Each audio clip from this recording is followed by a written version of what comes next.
Ladies and gentlemen, take a moment to think about this. Every decision you make is a vote for the kind of person you want to become. Staying up late watching TV instead of getting ready for the next day? That's a vote. Choosing a sugary snack over a healthier option? Another vote. Skipping your reading time to scroll through social media? Yet another vote. Step by step, choice by choice. You're casting ballots that shape who you are becoming. The truth is, the potential of your future is hidden in your daily habits. These routines are like unseen threads weaving the pattern of your life. Some of these threads are strong, built from discipline, consistency, and intention.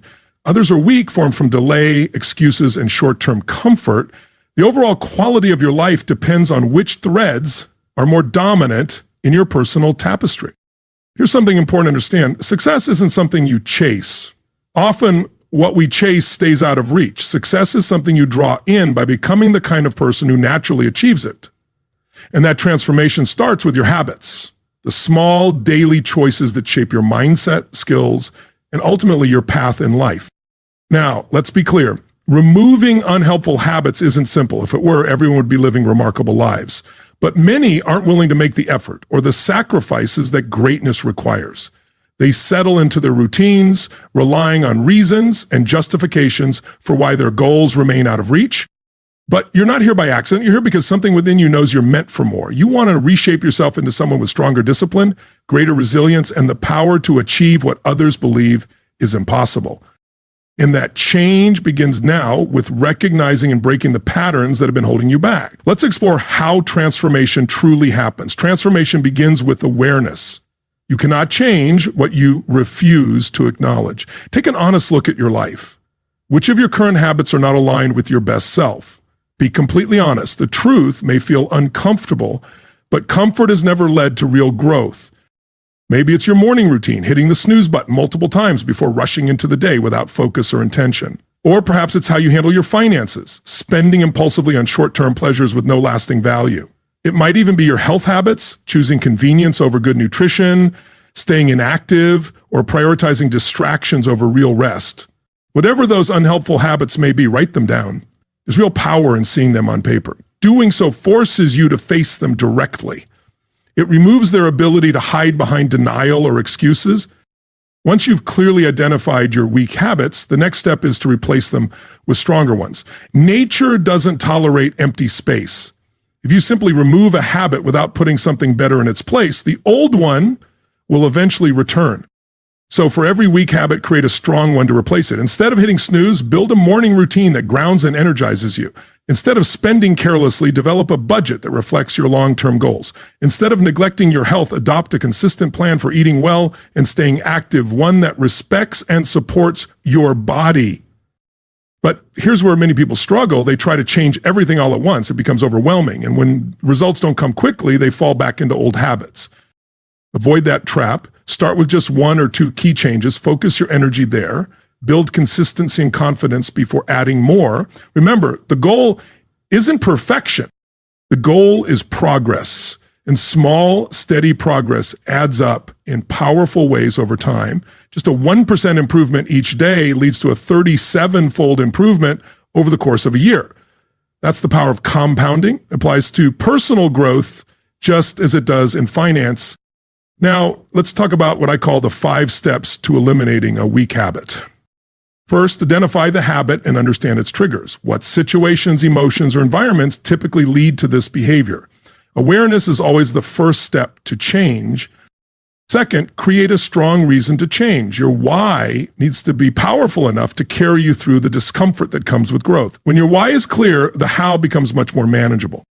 Third, shape your environment for success. Remove temptations and triggers that feed the old habit. Instead, surround yourself with people, places, and tools that support your new path.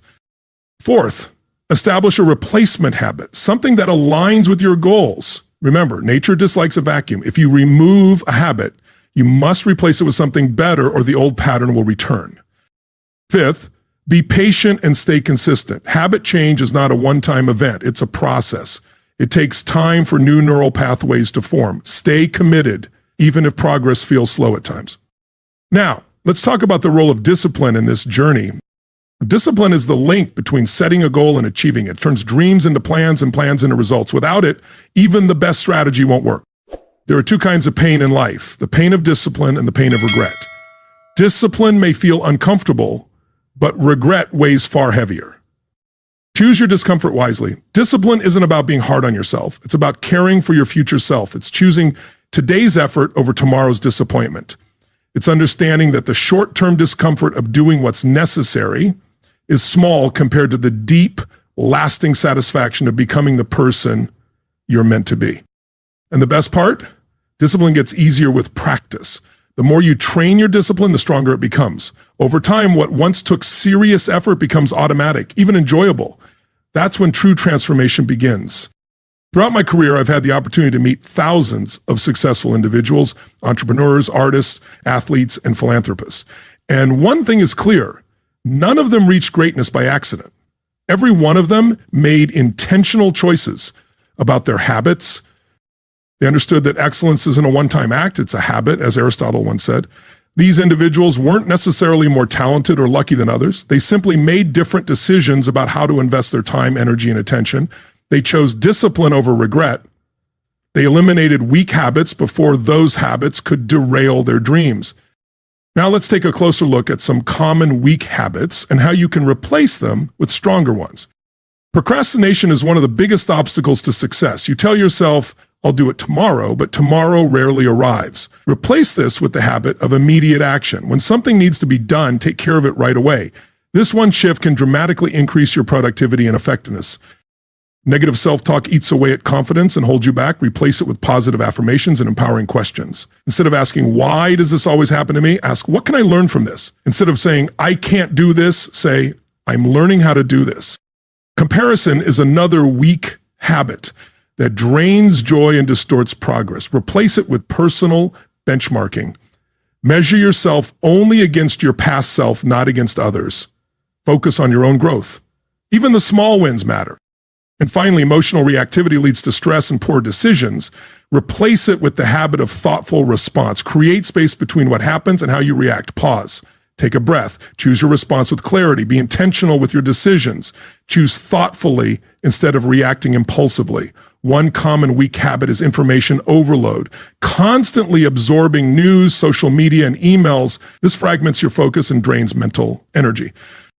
Replace it with selective consumption. Be deliberate about what you allow into your mind. Prioritize quality over quantity and depth over breadth. Another habit that holds many back is saying yes to everything. It spreads your energy too thin and limits your ability to excel. Instead, adopt the habit of strategic elimination. Say no to good opportunities so you can say yes to the great ones. Remember, the greatest threat to the best is often the merely good. Now, here's a concept that completely shifted how I approach habit change. Identity-based habits. Most people focus on outcome-based habits. They say, I want to lose weight or I want to save money. But real lasting change starts with identity. Focus not on what you want to achieve, but on who you want to become. Don't say, I want to lose 20 pounds. Say, I'm someone who takes care of my health. Don't say, I want to save more.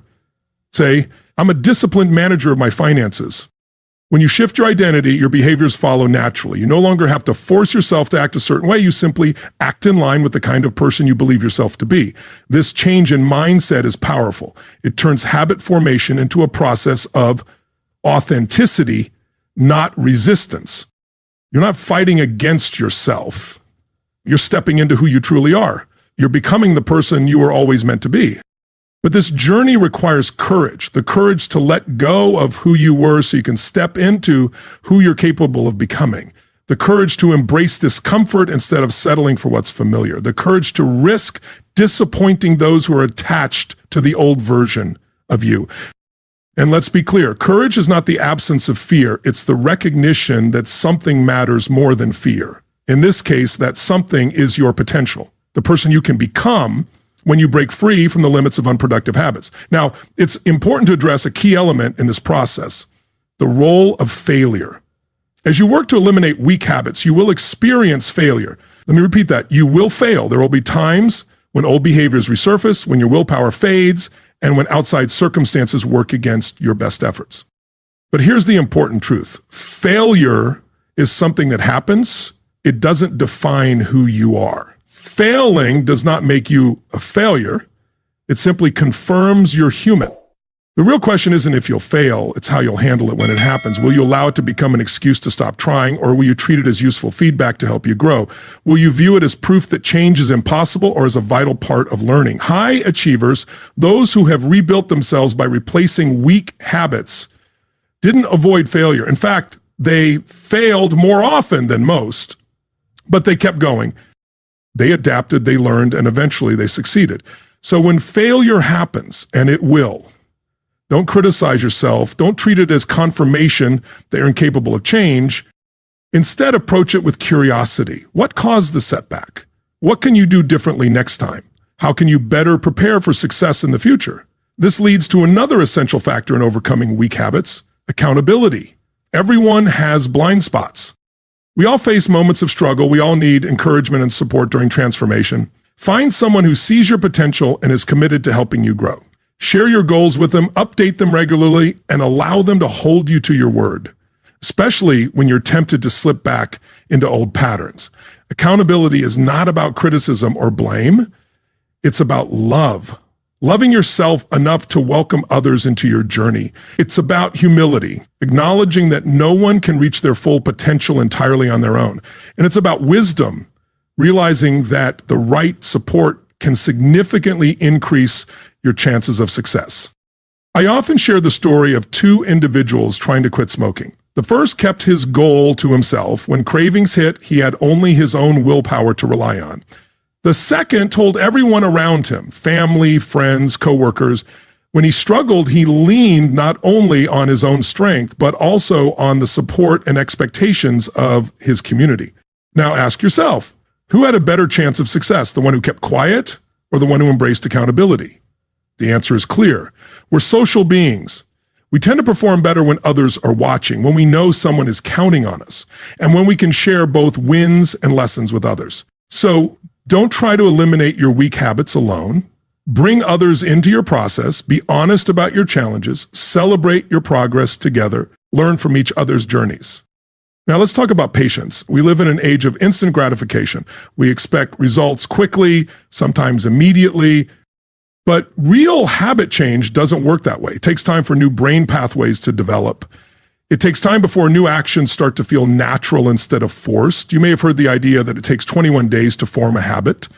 The truth is more nuanced. Depending on the habit, the person, and the situation, it can take anywhere from 18 to 254 days for a new behavior to become automatic. On average, it's around 66 days, over 2 months of consistent effort.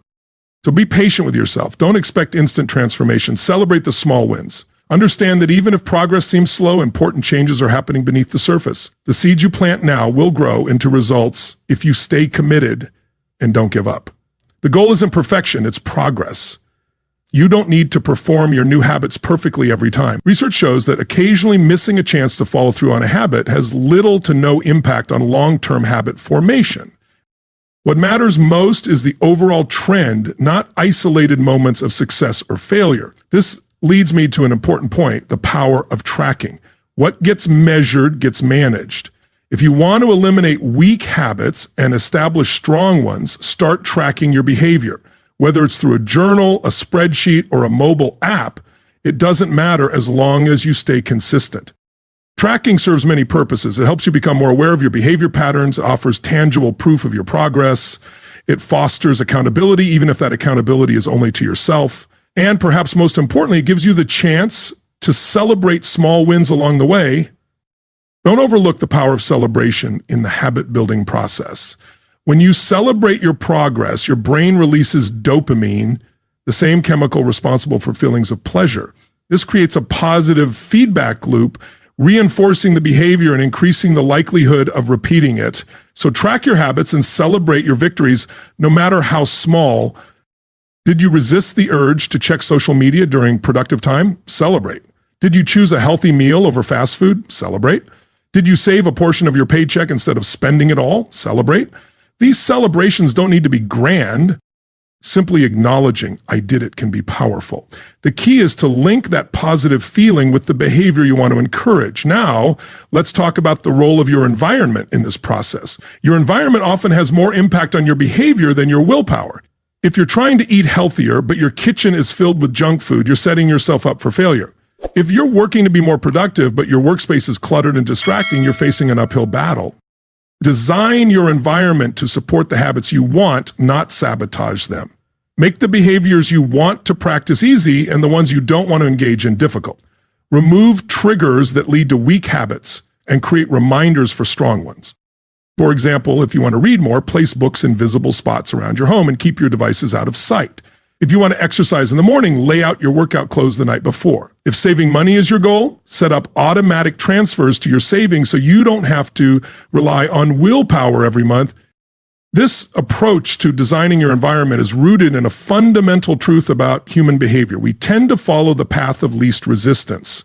By making the habits you want to build the easiest option, you're leveraging this natural tendency rather than fighting against it. Now, let's talk about the role of identity in this process. As I mentioned earlier, the most powerful way to change your habits is to focus on who you want to become rather than just what you want to achieve. But how do you change your identity? Identity change happens gradually through a feedback loop between your actions and your beliefs. Your behaviors shape how you see yourself, and how you see yourself shapes your behaviors. It's a cycle. To change your identity, start by taking small actions that align with the person you want to become. These actions may feel uncomfortable or unnatural at first because they conflict with your current self-image.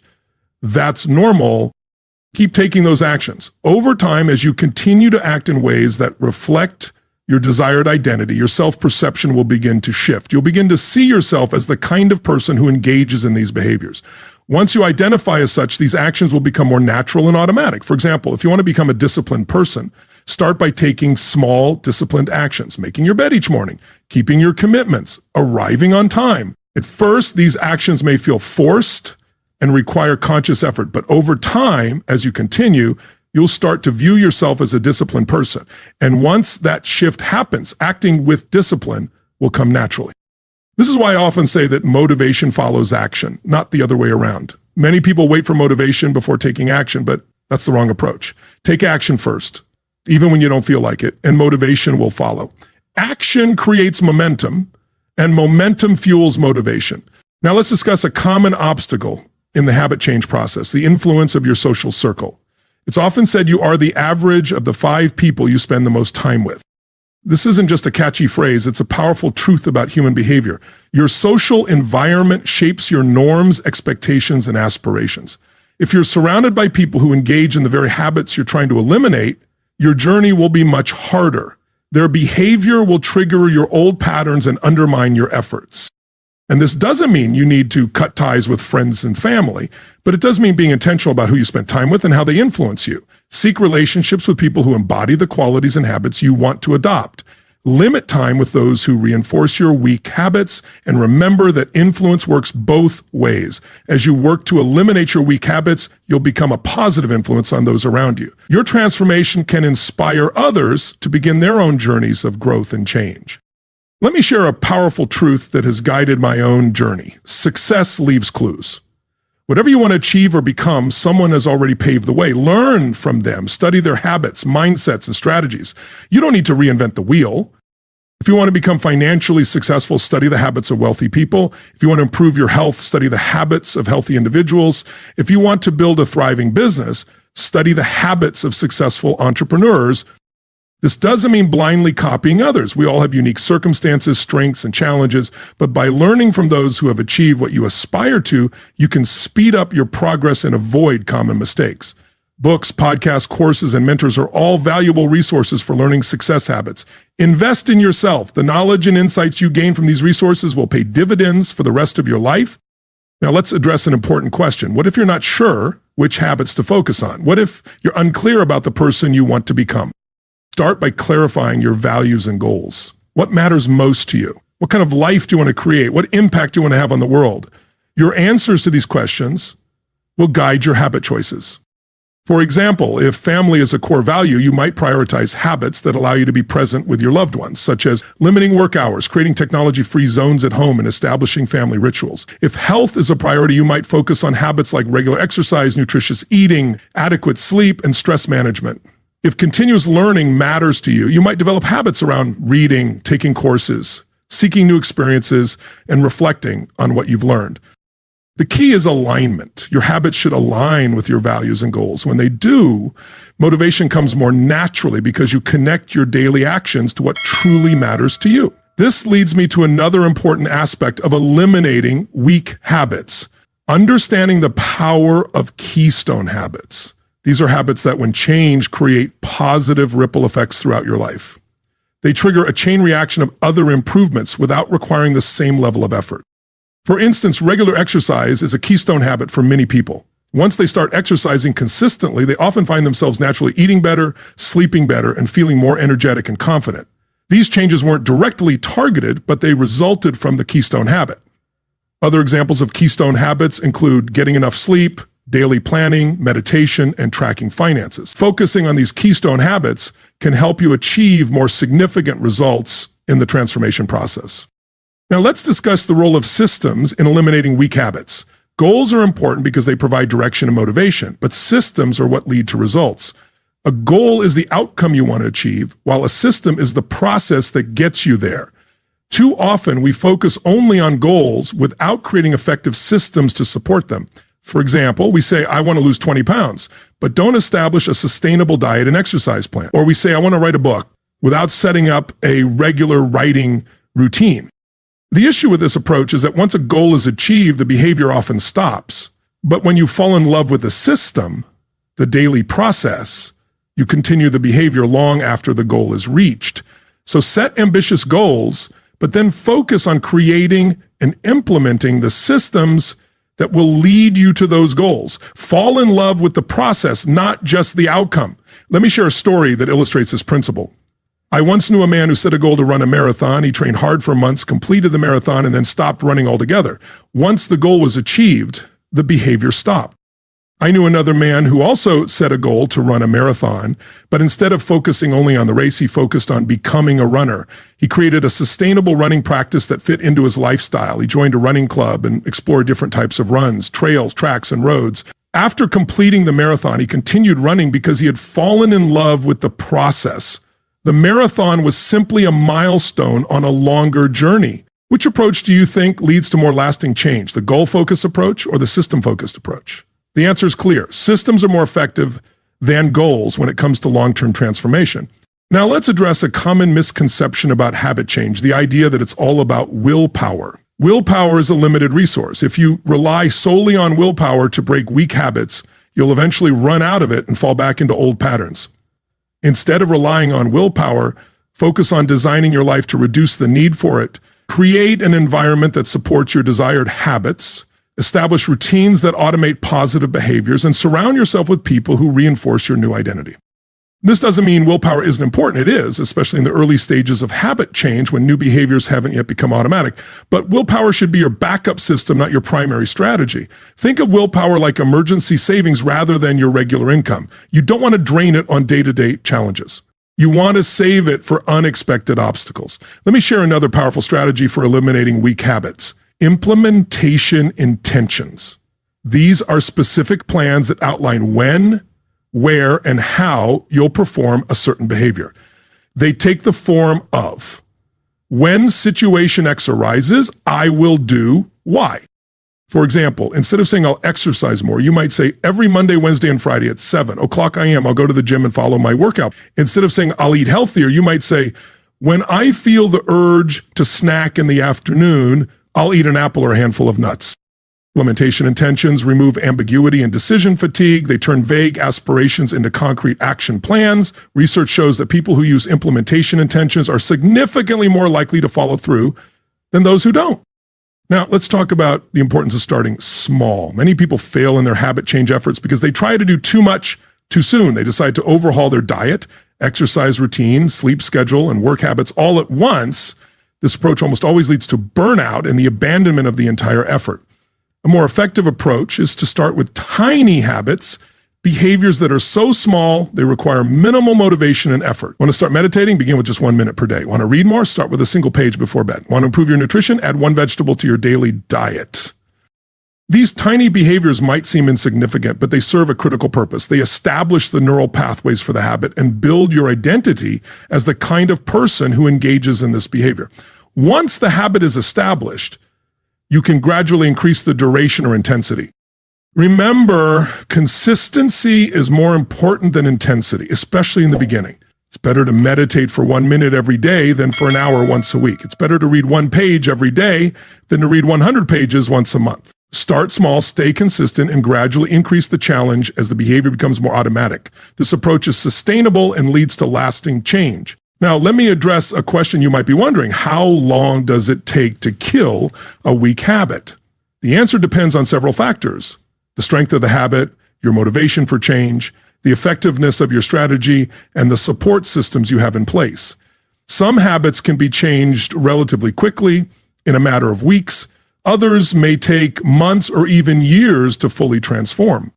The key is to focus on the process, not the timeline. Trust that if you're consistently taking steps in the right direction, change will happen, even if it's slower than you'd like. And remember, habit change isn't linear. You'll experience setbacks along the way. There will be days when old patterns resurface, when motivation wanes, and when progress seems elusive. This doesn't mean you're failing. It means you're human. The path to transformation is rarely a straight line. It's more often a series of ups and downs, forward and backward. But as long as the general trend is upward, you're on the right track.